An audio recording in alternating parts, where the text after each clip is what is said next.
Hello friends, bye Bodo info official YouTube channel asa kalama gasibo mojang dङ दा finally update लाबोफिनबाय दा दाखालि बावै गोबां बिजियाव दंमोन बेखायनो अपडेट खालामथवाखैमोन दा बिग अपडेट दा बेनो SSC Constable नोंथांमोननि एन्सार किस जाय नोंथांमोना 26000 वेकेन्सियाव साख्रि लानो नेगासिनो दङ बिनि सायाव बिग आपडेट सफैबाय एन्ड बिनिफ्राय आसाम पुलिसनि सायाव फिन खनसेबाव फिजिकल टेस्टनि सायाव बिथांसि माहाय एनाउन्स खालामबावबाय दा माब्ला जामारगोन नोंथांमोननि रिलि फिजिकल टेस्ट बिनि सायाव डिसकास खालामनोसै गोबाव खालामा जाय नोंथांमोना चेनेलाव गोदानै फैदों बड' info सबसक्राइब खालामना ला जेब्लायबो साख्रिनि अपडेट्स नोंथांमोना मोनबाय थानो हागोन एन्ड नेक्स्ट गभर्नमेन्ट स्किम लननि सायाव नोंथांमोननि अपडेट फैगोन दा फैबाय जों SSC अफिसियेल साइटआव बेयाव फैनाय लोगो लोगो जोंहा लेटेस्ट गोदानै वेबसाइट लन्च खालामदोंमोन ssc.gov.in बेयावसो नोंथांमोना एन्सार किसखौ मोनगोन मानोना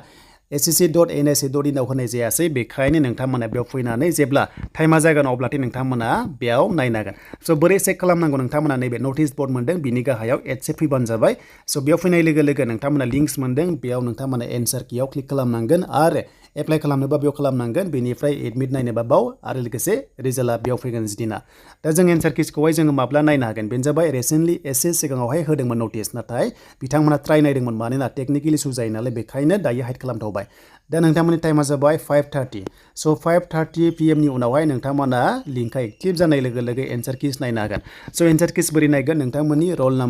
रल नाम्बार बेनिफ्राय नोंथांमोननि डेट अफ बार्थ होनानै नोंथांमोनाहाय बेखौहाय पासवर्डआ डेट अफ बार्थ बेखौ होनानै चेक खालामनांगोन अके मोनसे PDF फाइल सजागोन बे लिंकआव थांनानै नोंथांमोना रल नाम्बारखौ होनानै नायनांगोन दा जों बेयाव क्लिक खालामबाय एन्सार कियाव खालामनाय लोगो लोगो दासिम बेयाव आपडेट जाथ'वाखै थाबैनो जासिगोन दायो भिडिअ खालामनाय टाइमाव जाथ'वाखै थाबैनो 5:30 जानाय लोगो लोगो नोंथांमोना चेक खालामनो हागोन स' बेखायनो जाय नोंथांमोना जुदि नाम्बारा जुदि हमना ला 70नि खाथियाव मोनदोंबा एबा बारा मोनदोंबा नोंथांमोना फिजिकेल टेस्टनि थाखाय रेडि जानाय जोबोर मोजां नाथाय समजों लोगोसे खमबो थांनो हागौ बेखौ नायसै नेक्स्ट लेभेलाव दा नोंथांमोना 5:30 जानाय लोगो लोगो एन्सार किखौ नायदो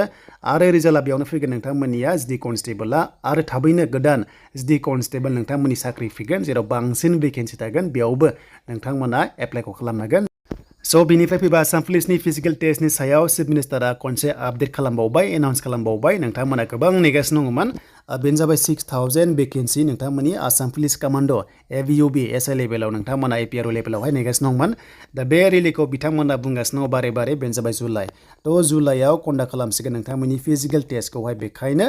नोंथांमोना जानो हागौ साफा सानैया डिमटिभेट जादोंमोन जे प्रेक्टिस खालामाखै होननानै स' नोंथांमोना खालामबाय था जेसेबांनो प्रेक्टिस खालामगोन नोंथाङा इमप्रुभ जागोन आरो नोंथांमोना नेक्स्टआव काट अफ मोजां मोनगोन आरो साख्रि मोननायनि चान्सआ दङ दा जायखिजाया बिथाङा दिनैहाय खनसे एनाउन्स खालामबावबाय जुलाइ दानावहाय फिजिकेल टेस्टआ जागोन मानोना इलेक्सननि सरकार दानाया जुनाव जागोन नालाय बेखायनो जुन दानावहाय रिलिज जानाय नंखाया दा जायखिजाया नोंथांमोननि एसआइआनो जा एबा नोंथांमोननि कमान्ड'आनो जा बे जाबाय जुलाइआव थ' जुलाइआव एग्जाम कन्डाक्ट जागोन नोंथांमोननि आसाम पुलिसआ दा नेक्स्टआव जि आपडेट फैयो नोंथांमोननि सायाव डिफेन्सनि सायाव फैगोन आरो 15 एप्रिल जानाय लोगो लोगो RPF नोंथांमोननि RPF SD कनस्टेबलआ एप्लाइ जासिगोन 10 पास जाबानो नोंथांमोना एप्लाइखौ खालामनो हासिगोन